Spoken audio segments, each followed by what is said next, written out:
Back to the Lipoedema Podcast. We are your host, Shell and Tiana, and today we are joined by a very special guest. We have Lisa Higgins on. Lisa, welcome to the Lipoedema Podcast. Well, I thank you for having me. I've been so looking forward to this. And as have we. We've been trying to make this happen. So I'm so glad you were here today. So Lisa, let's get started. How did you come to learn of lipedema? Oh gosh, the first time I heard about it was in the first time I trained for my lymphedema training, which was I graduated in 2006. And with that training, we had to do 52 hours of clinic supervision thing. And one of the people who came in there regularly was a lady who had lipedema, and I hadn't heard of it. And my teacher was amazing. And he went, right, you will not have heard of this. This is how you treat it. And this is what these women go through. And just ask her every question you possibly can. And it was fascinating because I had never heard of it. And I thought, oh my God, this sucks. And, the abuse that she went through, if you're thinking this is 2006. Yeah. And she traveled a lot for work and sort of fitting into seats in the airplane, so many different things. And it really opened my eyes to this disease that I'd never heard of. And I thought, I'm going to keep an eye out for it. And it was years before I started seeing it in clinic because people didn't know that there was treatment for it or that it existed. So it was quite some time before I started seeing it in the clinic. Wow. And how I now see it in the clinic is so different to 10 years ago. 10 years ago, people would come in and say, oh, you're going to think I'm crazy. And I'd just put my pen down at that stage because when it starts like that, I know they're going to say, my legs are really big and I eat really well. And, the same story would come again and again and again. And I'd say, okay, so here's what I think is going on for you. You've got this. So I'd then tell them what I knew about it.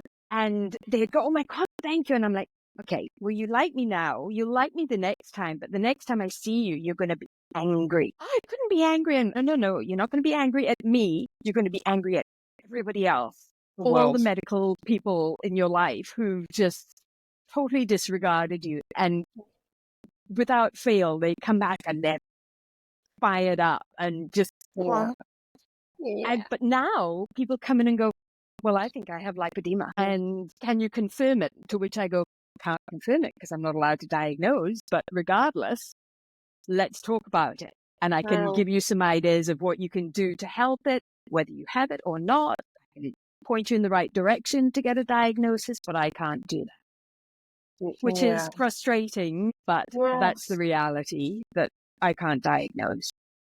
It is so frustrating because you are hands-on with your patients. You feel the difference of what lipedema feels like compared to what body fat, normal fat feels like. And so it would be so good if you had that power to be able to definitively say yes to diagnosis. But, I can say, hey, look, the symptoms are here, so we're going to treat it as if it is. Yeah. This is what you need to do anyway, but I just can't confirm it for you. Yeah. Yeah. So going back to your training, so there was no theory, like nothing in your theory touched on lipedema. It was only when you were doing your hours?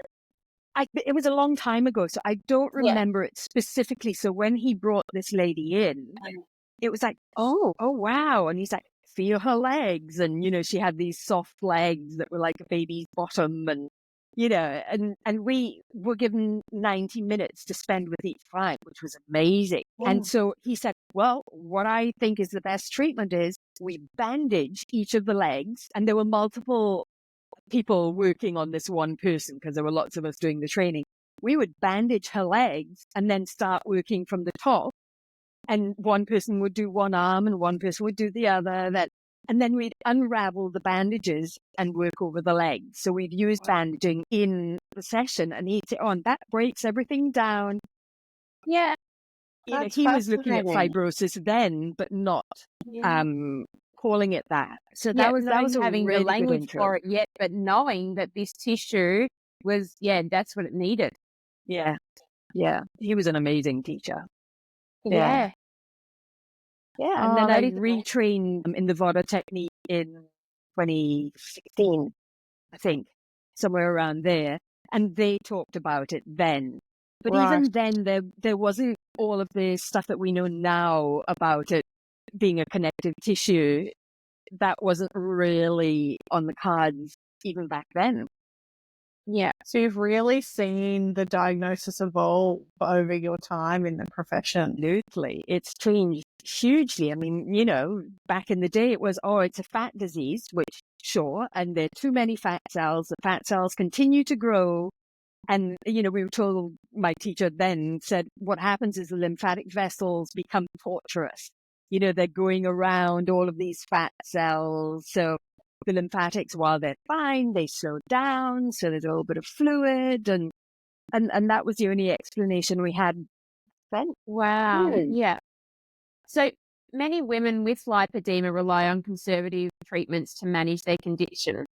Can you walk us through some of the most effective non-surgical therapies that you offer and that can help alleviate their symptoms and improve their quality of life?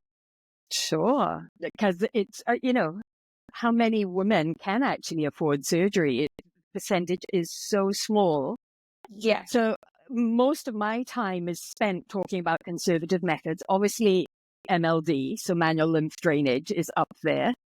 As you know, if people could afford it, then that's going to be a really wonderful technique. One, because it's good for the physical body, but it's also, you know, there's research that's shown that it calms down the nervous system. And that can only be a good thing. So it lowers high blood pressure, you know, it's going to help digestion. Everything is affected in a really positive way with the gentle touch of lymphatic drainage. But I also understand that not everybody can afford to go for regular MLD. So if you can't, then my number one thing for managing would be walking in the water, above and beyond anything else. Which, of course, is easy to say, for me to say, you know, because I don't have lipedema and, you know, but as a middle-aged postmenopausal woman with a body that's changed shape, it's confronting enough to get in swimmers and go down to the ocean. So I understand how hard that can be for somebody who's on the larger side with lipedema, with mobility issues. I get it. But it is hands down the best exercise that you can do for your lymphatics, for your joints, for everything. So if you can do things like get some leggings that you can wear into the water instead of swimmers, then, you know, there are ways. And while that doesn't cover your shape, it covers your skin and it gives you that little bit of feeling of protection against the world kind of thing. You know, it's exposed. Exactly. So, and, you know, if you're lucky, like I am and live on the beaches, you know, we've got ocean pools or the ocean really close by, but a chlorinated pool is going to be just as good. And quite often they've got ramps to help you get in if you have mobility issues. So walking in the water, hands down, the best thing that you can do. Along with any of the breathing exercises, so yoga, Pilates, Tai Chi, any of those slow exercises that focus on breath, because so many of your lymph nodes are in your abdomen. Focusing on the breath is one of the best things, not just for your lymphatics, but for your cardiovascular, for your nervous system, for your digestion. Everything improves. And if that means going to a seated yoga class, if you've got mobility issues, then that's going to be wonderful for you. And you can do those, you can find some of those on YouTube or anything for free, which is great. If the other water thing that I always talk about ad nauseum, how much water are you drinking? It is along there with breath work, walking in the water and drinking enough water. Take a sip. Take a sip. Every time I mention water, take a sip. It is alarming how many people don't drink enough water, or how many people think, oh, well, I have 4 or 5 glasses a day. I'm like, yeah, no, not enough. So for me, increasing the amount of water you drink and you can add a little squeeze of lemon or a little bit of apple juice to give it a bit of flavor. Or herbal teas are fine, but caffeinated drinks do not count as water. Caffeinated drinks are dehydrating. So if you drink a caffeinated drink, you need to drink a glass of water alongside that just to keep you at, an even keel. What about carbonated water, like a soda water or a sparkling mineral water? It's okay. I mean, I would go for flat over that, but if you just can't bear the thought of drinking flat water, then hey, that's okay. Because you were talking about adding a bit of flavor, and what I do, because we've got that soda stream at home, is I have carbonated water and I put a bit of apple cider vinegar in it, and it just gives just a tiny, tiny bit of flavor. It's actually quite a refreshing drink, and that's usually how I drink my water in the afternoon. Yeah, and the apple cider vinegar is great for you if you can tolerate it. I can't tolerate apple cider vinegar. So, and this is the thing with so many, suggestions of eat this way or eat that way or exercise this way. It's if your body tolerates it. Yeah. It's so individual, isn't it? It's really individual. The same as like how this disease presents itself, like what we are capable of doing, what we can handle. It's just so individual. Like these are just rough guides on things you can try and do if you and your body can do it. Exactly. So a couple other things, if you can afford it, I would go for a pump.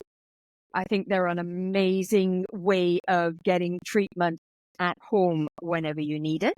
But I get that they're expensive, so that may be a big ticket item that a lot of people can't afford. But if you could afford, that's the one piece of equipment that I would buy.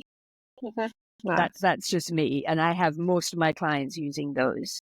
And same again, if you can tolerate compression, then that's going to be your friend. But starting from something you can tolerate and working your way up to whatever you can tolerate as the strongest compression or whatever you can afford. Because quite often it's the affording that is the thing. Can I just ask about the pump, Lisa? Like, is there a specific time of day that it's more beneficial? I was using it at nighttime, and then I found that I had to get up to go to the bathroom a lot during the night, which proves that it does work and it's effective. But also it disrupts your sleep, which is a stressor, So I think any time of day that you'll actually use it is the time of day to use it, because it's, if I say, you should use it first thing in the morning, but that's your busiest time of day, and then it's like, I missed the time, so I'll try again tomorrow.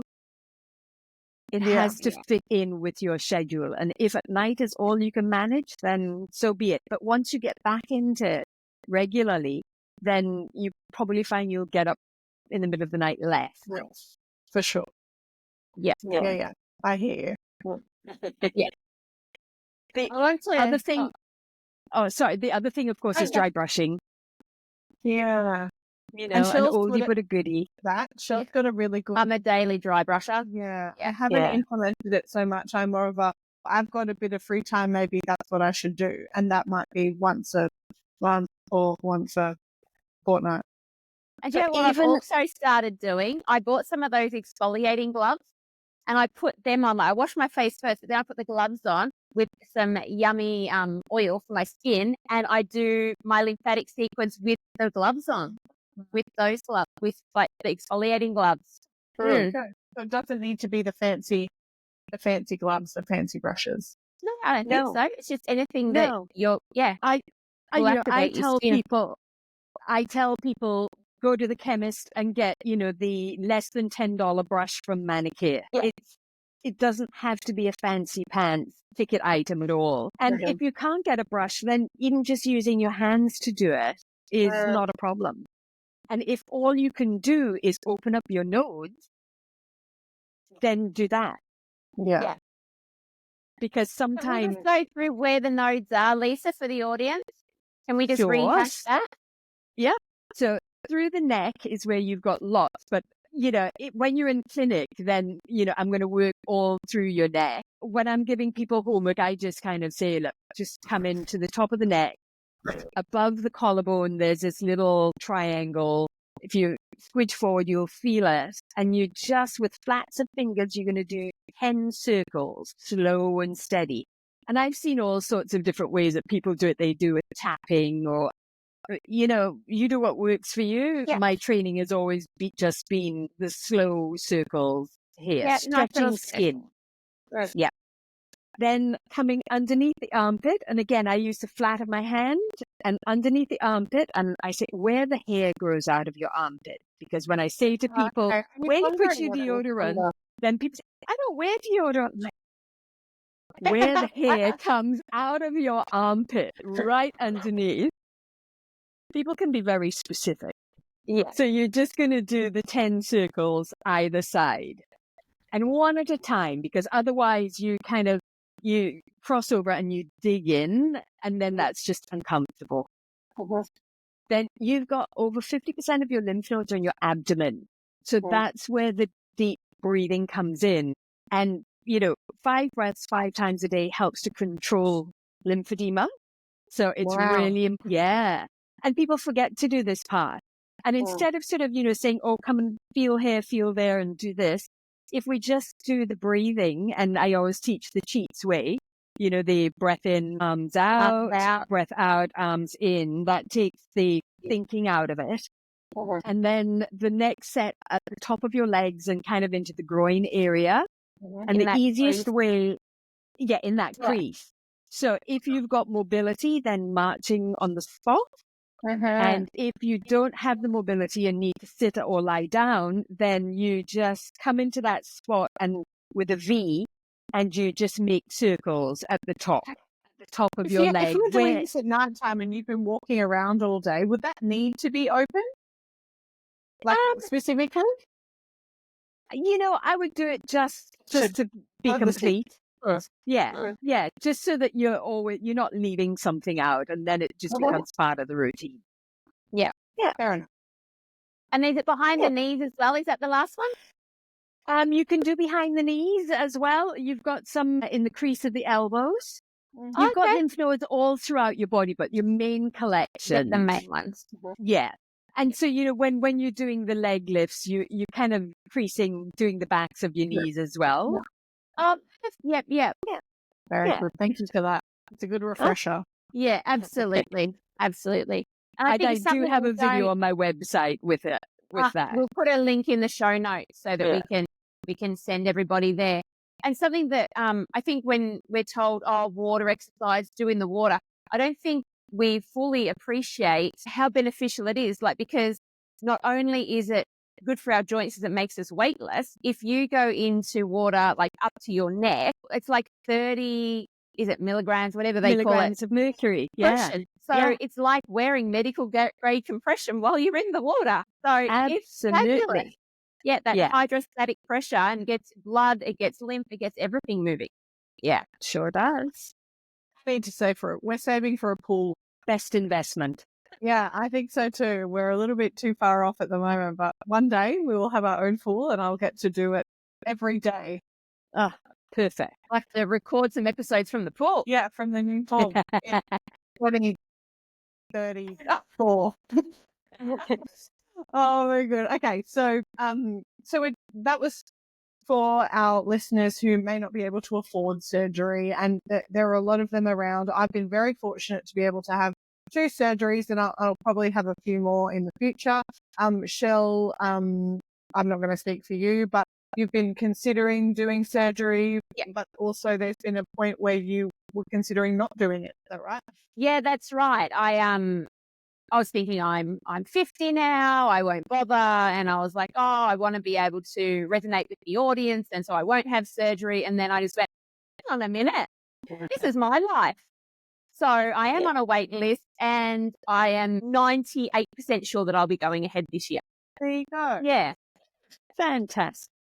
So for those of us who are preparing for surgery or considering surgery, we know that preparation is often the key to success. What advice do you give your clients to help them physically and mentally prepare for surgery?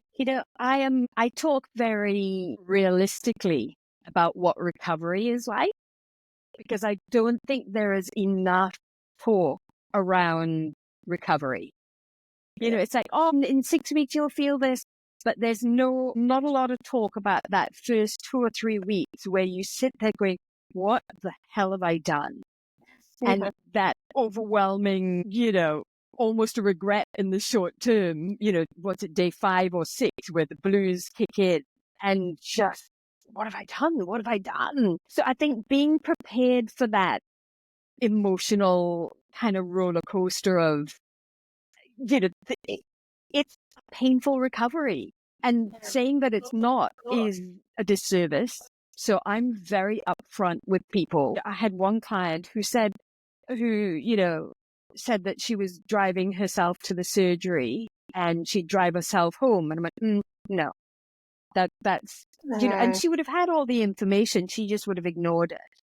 And she said, no, I'll be fine. I've had 3 cesarean sections. I'll be fine. And I went, you will not.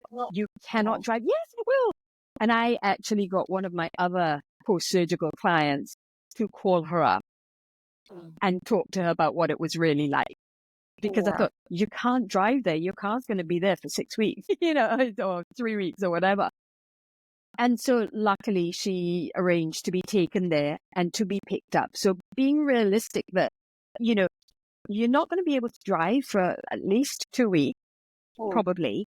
And so then you need to be really organized about meals and kids drop and pick up and sport and all of that sort of stuff. You're going to have to ask for help. Yeah. You know, for anybody who's living on their own, this is the time that you either get a friend come and stay, or if you've got parents who can come and stay. Obviously you can do it on your own, but it's hard. You know, you shouldn't. So getting organized with somebody who can ferry you around, somebody who can just bring you copious cups of tea and food as you need it, and just help you get off the sofa for the first few days. That sort of help is really important. There are now Velcro undies, which I think are an excellent idea. That's a great idea. Yeah, I had to cut mine off. Oh, yeah. So Velcro, I think Booty do some Velcro undies, but I'm not sure they do them here. So you may need to order them from overseas. So if you want to order those, then you need to order them early so they arrive in time. But like Velcro undies. Yeah, when you can sew some. If you're, just cut and then sew on the Velcro. Totally. Yeah.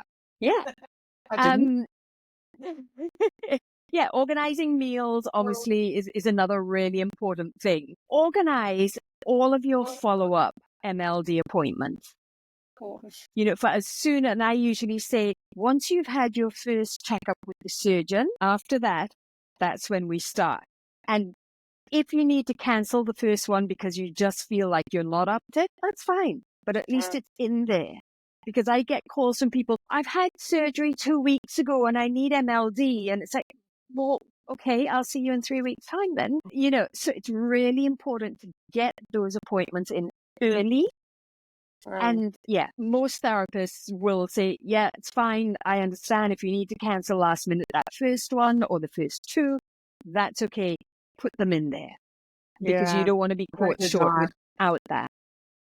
Yeah, because you guys are filling up very quickly. You know, it's becoming more prevalent, not just in the lipedema community, how important our lymphatics are, but just for overall health and wellness, how important our lymphatic system is and helping our Yeah.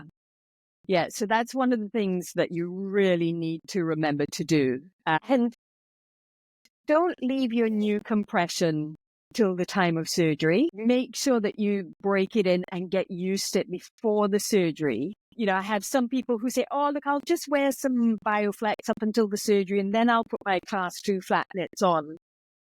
And it's like, no. You really need to get into the compression that you're going to be wearing through surgery and post. You need to get into that a few weeks before so that you can get used to it, because sometimes it's a big step up from what you've been wearing before. And you don't want to suddenly find yourself going, I can't wear these. They just make me feel claustrophobic. So yeah, it takes a lot of getting used to wearing compression. Yeah. Yeah. Yeah, you don't think about that. Yeah, so those are the sort of the main things. Just know that it's going to be an up and down process. And, you'll reach a stage where you'll think, oh my God, everything's getting really hard. And that's part of the process. That's part of the healing process. It's just, or if you have a really good day, you think, oh, I'll have a great day. Well, I'm going to do 6 loads of laundry and those first 3 weeks, take it easy.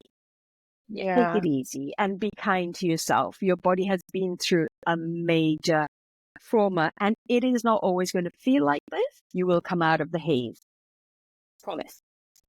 Yeah. And then what's interesting for you as, a specialist to go through that journey with your patients post-surgery? Because you see them almost daily for the first, little while, and then now I don't see people daily. No? I don't think it's necessary for daily, particularly if you have a pump at home. Yeah. You can do some pumping daily. No. I don't see them daily. I see people kind of once a week. Yeah. Okay. For quite a long time, but get into the pump, get into, if you've got layers, then wear your layers, self-management. For me, I want people to self-manage as much as they possibly can. Nice. How early post-surgery can you get into a pump? Oh, look, it depends on you. I know people who've got in within a couple of days on a really low setting. And then I know others who the thought of it for sort of 3 or 4 weeks where, oh no, that couldn't possibly. So it really depends on you and everybody's completely different with that. So you put it on the lowest setting and just try it even for 5-10 minutes and see if you can tolerate it. And if you can't, then it comes off and you try again the next day or 2 days later. It's pretty quick. And the MLD you can do, I mean, in Europe, they're doing it from the day of surgery. Yeah. You can do that straight away. There's no need to wait. Yeah. Well, because it's so gentle, and it's with people like you that sort of know what the limitations are post surgery, right? And it's gentle at the beginning, but 3-4 weeks in, when the fibrotic stuff starts to come in, then it's not as gentle. It's not rough, but we're getting in there and trying to break up things. So it's not as gentle over the areas that are a little bit firmer. Yeah. And I suppose that's the benefit of seeing someone like yourself post-surgery is that hands-on, what we need at the time. So when it does get to be more, when the swell hell comes in, you guys know sort of how to manipulate that a bit better rather than just relying on a pump that has a setting. And unless we're talking to you guys, we don't really know what those settings mean too much. Yeah. And, I actually check in with my clients multiple times post-surgery, even before they come in. It's like, okay, how are you doing? Are you walking? Are you, how's the compression? How's the pump? So there is, I would think most people would, be approachable if you have a question post-surgery and before you get in or in between treatments, then just reach out to your therapist and they're going to answer. Yeah, no. It's a caring profession, generally speaking. Yeah, it is. And a passionate one too. Absolutely. Yeah, you're not in this for the money or the glamour. Light therapy, Lisa. What say you on that? So I have a red light machine that I got after the Lymphedema conference last year in March, because there was a stand there with all sorts of red light. And I hadn't really thought of it for my practice before then. But I mean, it's been around since the 60s. It's just come a long way. And so I started, I bought it for lymphatics because they say, it helps to, move the lymph along and, soften up some of the tissue and soften up some of the fibrosis. So for somebody who's had lipedema surgery, I get them in and I'm like, okay, where are you feeling really thickened and not moving? And so while I'm working up the top, I have my little red light machine on that area for sort of 15 minutes while I'm doing the top bits. And then as it switches off, then I move it. Okay, where's the next bit? And so I move it around the body and it's doing its thing while I'm doing something else. as opposed to my handy little laser here, which I also use post-surgically, but I kind of have to hold this in place. So I'm kind of, more tethered to the spot. But the red light, what I'm finding is people are coming in and, if there's fibrosis around the knee, what they're finding is, oh my God, my knee pain's gone. Oh, can you put it on my shoulder? So I'm finding I'm using it as much for joint pain as I am for surgical recovery, which is kind of cool. That's really good. Yeah. And, you can buy one and use it at home. It's not like you have to go and do a course or anything. And one of my clients went and got one because she's got lipedema. She will have surgery at some stage, but she's got 2 kids, a teenager and one 12-year-old who are really active. I'm like, you need that in your house for all the injuries. And the whole family can use it. So yeah, that's my latest toy. That the other thing I've been started using is cupping. Oh, great.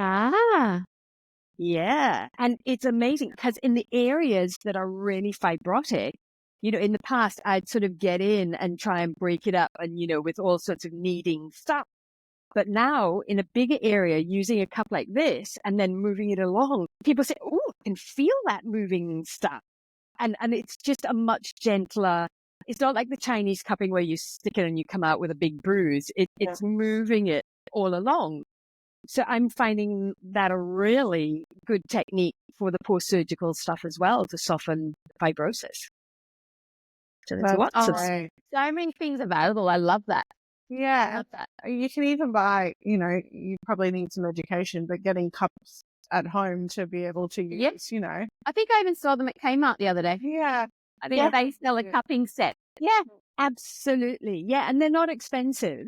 Yeah. And it's minimal. One of my lippy surgery ladies had a set and, she does it at home. And I have one of my lymphedema guys who's got a head and neck and he got some of the small ones. And so he does his own neck in between visits. And yeah.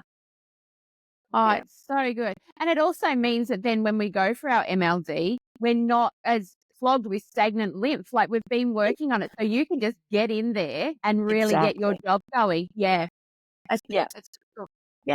It's a really easy way. So, and the second part of the question was about misconceptions. Yeah.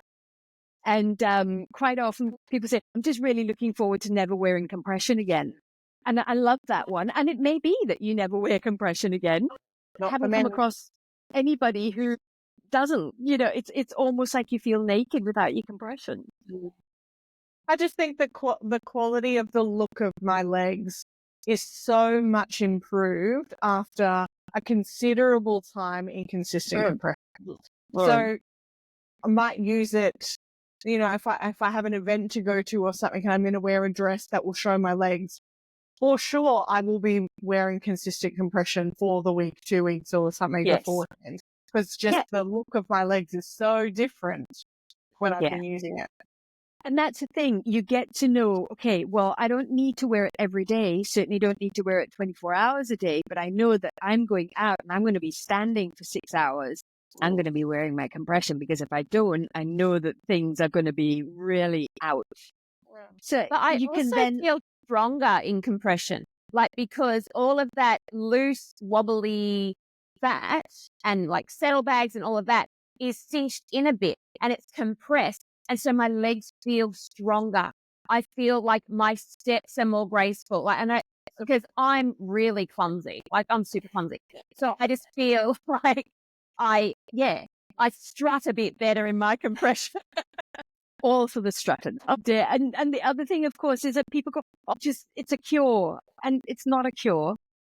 We hear that a lot. It's a reset and it's important. And, also that no surgeon's going to be able to remove every single piece of lipedema fat or tissue from your body. It's impossible. So while it may not regrow, the bits that have been missed, those will continue to develop.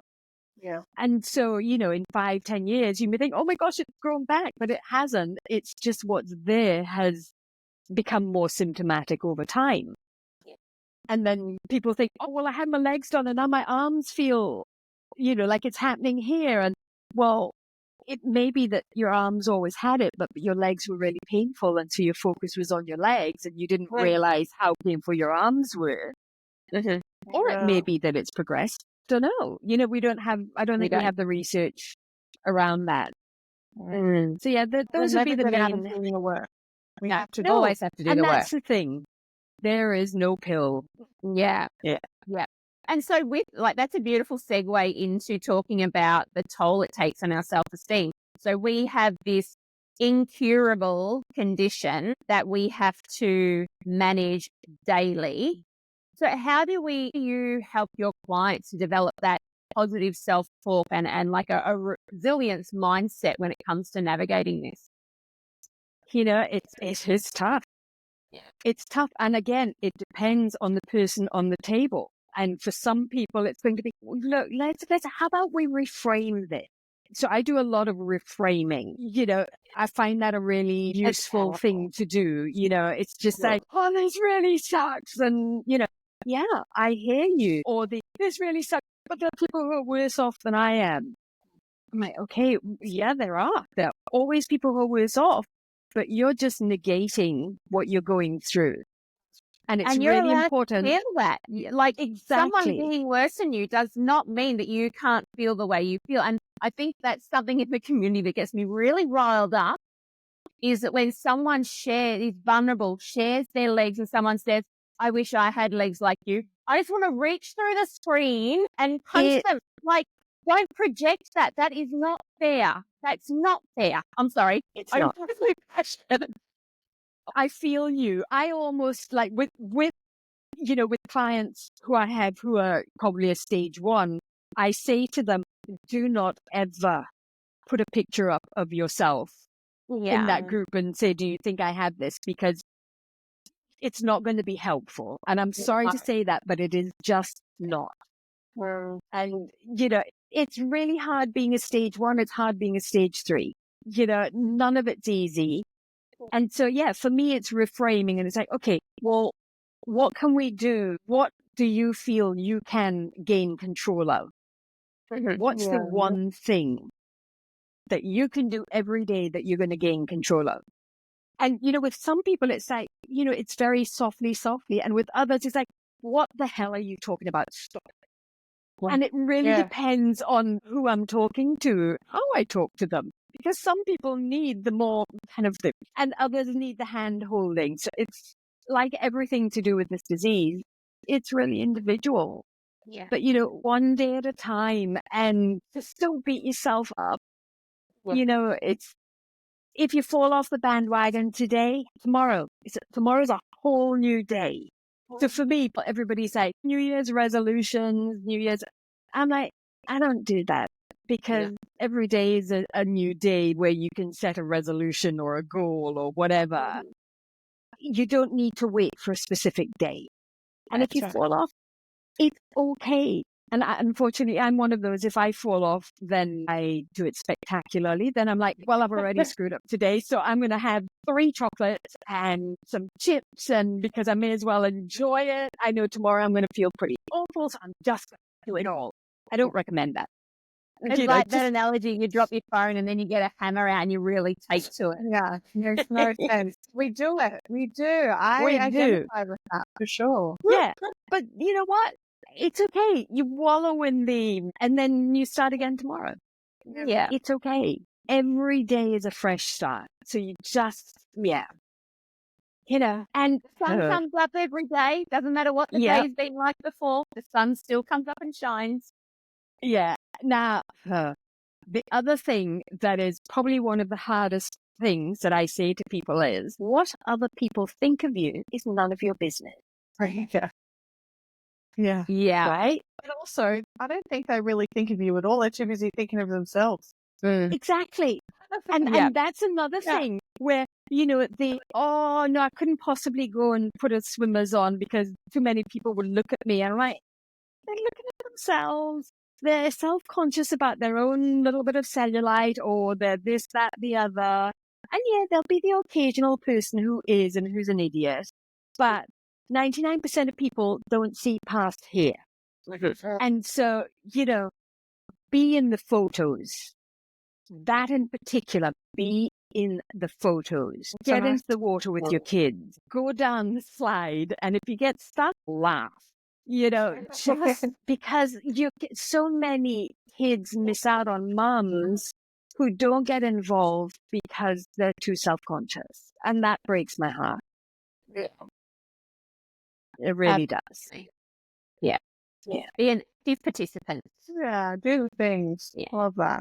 Yeah, We could definitely. talk to you forever, Lisa. I feel like we've just scratched the surface of the things we wanted to talk to you about. I think our questioning was so broad today that we've taken little bits and pieces that we could dive into, but we are going to have to wrap up very shortly. I do want to know, though, what's happening for you in 2025? Well, all sorts of things. I mean, I'm talking on a podcast. That's first for me.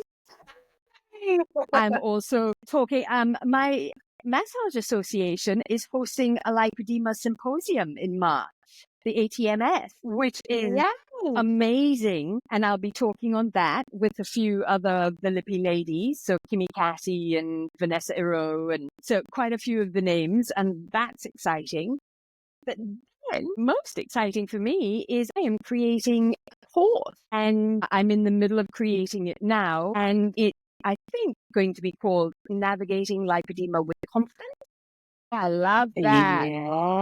Yeah. And so, I'm toying with the time frame. I thought 8 weeks, but then I thought, no, maybe 4, online and with some live stuff, and just probably setting up a little Facebook group container and taking people through from what is lipedema, all of the conservative treatments, the surgical things, so all the stuff we've spoken about today, all of the prep for surgery, the post-surgery, the expectations, the mindset, everything, but just really delving into all of those aspects in a concrete way so that you get things to walk away with. Yeah, That sounds so good. So exciting. When are you thinking about launching that, Lisa? I would say within the next 3 or 4 weeks. I've got the framework all there. I've got all the topics and everything. So what I've done, and I'll send it to you, is I've created a little link that people can fill in just as an expression of interest. And once it's ready, I can just then send the link to join to everyone. So I'll send that to you. So I reckon we'll start kind of February. February. Cool. Yeah. So I'm excited by that. Oh, congratulations. That'll be so good for the community to just have a step-by-step guide. Yeah. We need a lot of different ways for people to touch base and to get knowledge. And, the podcast is one way and social media is another way. And having educational pieces like what you're developing is another way. And I just think, look, the podcasts are amazing. Yeah. The podcasts are such a great way of getting so much information to people. You guys do a great job. Thank you. So where can the Lipedema community find you? And I'll make sure I put it all in the show notes as well. Great. So physically, I'm on the northern beaches of Sydney. So you can find me there. But you can find my website is lisahiggins.com.au. Nice and simple. And I can do an online consult for anybody who's at the beginning of their diagnosis and not knowing where to go. I can do this as a Zoom consult. And I have that in my booking system, an online consult. Because I think it's, for some people, there is nobody close by that they can talk to. Yeah. So many women living rurally that can't access. Yeah. Exactly. And then on the socials, Insta and Facebook, all those things that take up so much time. Yeah. They do. Oh, fantastic, Lisa. That's great. Thank you so much for your time today. We've been wanting to have you on for so long. We were so blessed to meet you at the Lipedema Australia conference. Oh, look, you two were so adorable. I got up there and the first faces I saw right in front of me with the two of you. I'm like, eagerly presenting our business cards to you. No, it was great. It was great because y'all were there kind of, it was almost like thumbs up, like, let's go. I'm like, yay. You're hot, girls. We're there. Yeah. Fantastic. All right. Thank you for joining us today, Lisa. Take care. Bye. Bye. The Lipedema Podcast 2025 is powered by Elegance Lymphatic Care. Lipedema and its symptoms vary from individual to individual. The opinions and advice voiced in this podcast are of a personal nature and used for educational purposes. Please take away from this podcast what resonates with you, and please see your GP or preferred specialist for diagnosis and healthcare. We are Shelley and Tiana from the Lipedema Podcast. Until our next episode, bye for now.